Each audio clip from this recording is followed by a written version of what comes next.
How to delete phone numbers on iPhone. To get started, first of all go ahead and open up the phone application on your phone. This is your iPhone keypad. On this page, go to the bottom panel and tap on Contacts in the middle. You can find all your contacts over here. Now, tap on any of your contact. Here, you can view this person's contact information such as their name, photo, number, and more. Go to the top right corner and tap on Edit.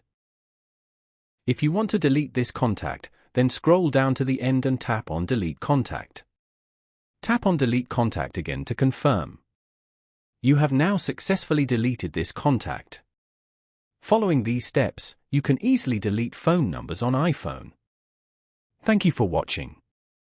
Please leave a like if this tutorial helped you, or leave a comment below if you have any questions related to the video.